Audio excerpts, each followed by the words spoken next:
Tonton video ini sampai selesai agar Anda tidak gagal paham.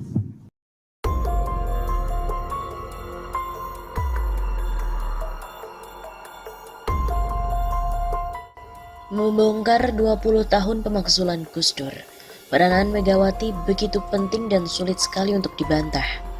Pemakzulan Presiden ke-6 RI Gus Dur sulit dilepaskan dari peranan Megawati Soekarno Putri, di mana kala itu ia menjabat sebagai wakil presiden.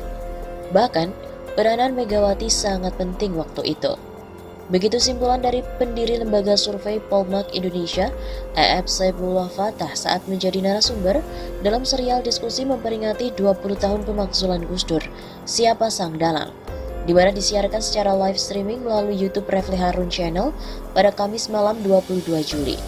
Peranan Mbak Mega itu begitu penting tentu. Sulit sekali membantah soal itu, baik secara logis maupun secara faktual.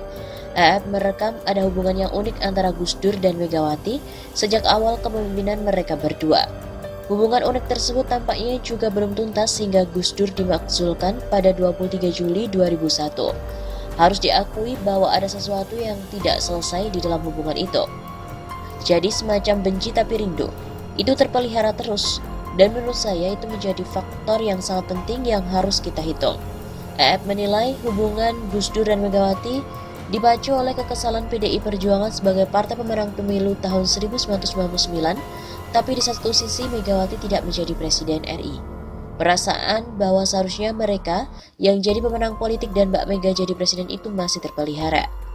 Turut hadir saat itu sebagai narasumber dalam diskusi tersebut antara lain Menko Perekonomian era Presiden Gus Dur Rizal Ramli, mantan juru bicara Presiden Gus Dur Adi Masardi, dan wartawan senior Teguh Santosa.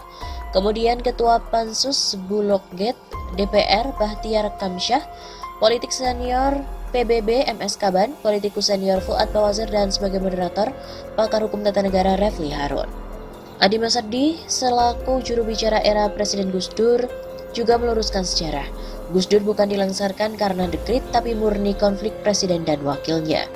Presiden Abdurrahman Wahid atau Gus Dur dilangsarkan bukan karena terbitkan dekrit melainkan situasi politik yang memang sedang tidak baik. Hal tersebut disampaikan oleh juru bicara Gus Dur saat itu Edi Masardi dalam dialog bertajuk 20 tahun pemakzulan Gus Dur Siapa Sang Dalang, di mana disiarkan langsung di akun YouTube Refli Harun pada Kamis 22 Juli.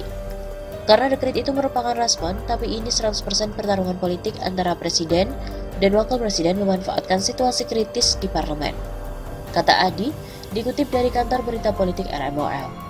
Adi juga menyampaikan bahwa di balik lengsarnya Gus Dur pada 23 Juli 2001 yang lalu, ada hikmah yang bisa dijadikan pelajaran penting bagi perjalanan bangsa Indonesia, yakni setiap masalah harus diselesaikan dalam waktu yang cepat.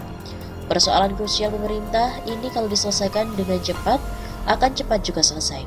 Kemudian akan ada agenda baru, tanggung jawab baru oleh pemerintah baru.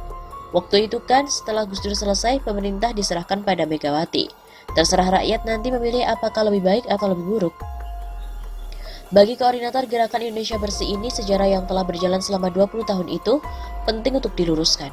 Pasalnya ada beban psikologis antara NU dan Muhammadiyah, di mana Ketua MPR RI saat itu Amin Rais yang memimpin sidang istimewa pemakzulan Gus Dur merupakan tokoh sentral dari Muhammadiyah.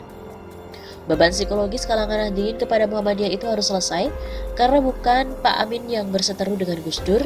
Ini situasi politik memang mengharuskan seperti itu. Selain itu, Teguh Santoso juga mengatakan bahwa prestasi ekonomi era Gus Dur tertutup hiruk-pikuk politik.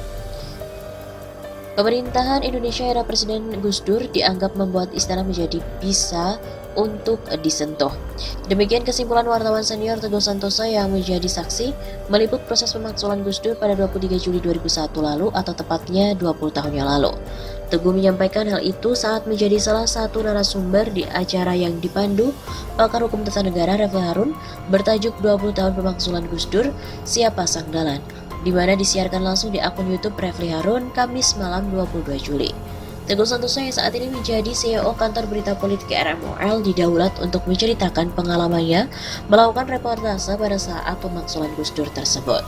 Teguh juga merefleksikan apa yang telah terjadi selama era Gus Dur dan refleksi Teguh di era Gus Dur secara politik terjadi sebuah proses yang mesti dipelajari sampai hari ini. Ada sebuah kekuasaan yang tadinya sangat adiluhung. Kemudian oleh Gus Dur diubah karakternya menjadi istilah kita itu didesakralisasi. Begitu ujar Teguh saat dikutip dari kantor berita politik RMOL, Kamis malam 22 Juli. Desakralisasi yang dimaksud Teguh itu bermakna bahwa Gus Dur menjadi kekuasaan istana bisa disentuh. Bahwa Gus Dur itu menjadikan kekuasaan istana itu yang tadinya untouchable menjadi touchable. Menjadi bisa dibicarakan bahkan oleh orang yang paling periferi sekalipun. Jadi ada perasaan, ada upaya untuk membangun perasaan memiliki istana. Nah itu yang saya pikir perlu diapresiasi dari Gus Dur. Sedangkan di sisi ekonomi masih kata Teguh, banyak capaian-capaian di era Gus Dur yang terjadi. Akan tetapi semua prestasi itu terpotong atau ketutup oleh hiruk-pikuk politik yang terjadi.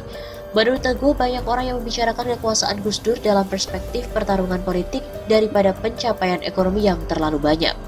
Sesuatu yang tidak boleh dibicarakan yaitu politik pada hari-hari itu, tiba-tiba jadi sangat boleh untuk dibicarakan. Maka penuhlah ruang publik dengan pembicaraan itu. Sehingga akhirnya yang ditangkap orang dari wajah Gus Dur ini hanya wajah politiknya saja. Bukan wajah misalnya ekonomi kerakyatannya, itu akhirnya terabaikan. Seperti diketahui bahwa Refli Harun menggelar talk show di channel YouTube-nya dengan judul 20 tahun pemakzulan Gus Dur, Siapa Sang Dalang. Pemakzulan Presiden Abdurrahman Wahid terjadi pada 23 Juli 2001 atau persisnya 20 tahun lalu. Sebuah rekonstruksi peristiwa pemakzulan Gus Dur akan dilakukan oleh juru bicara Presiden Gus Dur Adi Masardi bersama pakar hukum tata negara Refli Harun. Rekonstruksi itu nantinya melibatkan para pelaku sejarah untuk menentukan siapa dalam tragedi politik era reformasi itu. Adi Masardi mengurai bahwa gerakan reformasi 98 akan dicatat sejarah sebagai gerakan perubahan yang membawa bangsa ini dalam labirin persoalan yang rumit dan setiap jalan keluar yang ditemukan melahirkan labirin baru yang jauh lebih kompleks.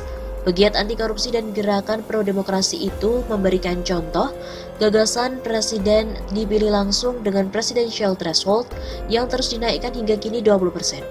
Semula dimasukkan untuk melahirkan sistem presidensial yang solid dan juga kuat. Tapi akibatnya muncul justru presiden yang tidak memiliki kekuatan apa-apa karena kekuasaannya dikendalikan sepenuhnya oleh oligarki politik yang mengkaroseri, merancang bangun partai-partai politik untuk jadi kendaraan politik standar presidential threshold 20% sesuai syarat masuk dari sirkuit Pilpres. Lebih celaka lagi, sambungnya, konsorsium pedagang politik perancang kendaraan PT 20% itu bisa mempercayakan kemudian kepada orang yang asal populer. Padahal tidak memiliki SIM atau standar integritas dan manajemen yang memadai. Akibatnya, ketika dia atau presiden benar-benar menjalankan kekuasaan pemerintahan, banyak rambu-rambu yang dilanggar, menabrak pos-pos kesejahteraan rakyat dan portal membatas area rakyat miskin. Tentu saja menimbulkan banyak korban, persis seperti terjadi saat ini. Urainya kepada redaksi Kamis 22 Juli. Selain Adi Masardi dalam pencarian dalam pemakzulan Gus Dur itu, Refli juga mengajak sejumlah tokoh yang terlibat secara aktif di panggung politik tahun 2000-an. Mereka adalah Rizal Ramli, ekonom yang dipercaya oleh Gus Dur mengendalikan jalan ekonomi pemerintahan, Latu Bahtiar Hamsyah, Ketua Pansus Blok G DPR yang dianggap pencetus pelengseran Gus Dur. Dari kubu oposisi parlemen masih ada tokoh Fuad Bawazir dan MS Kaban.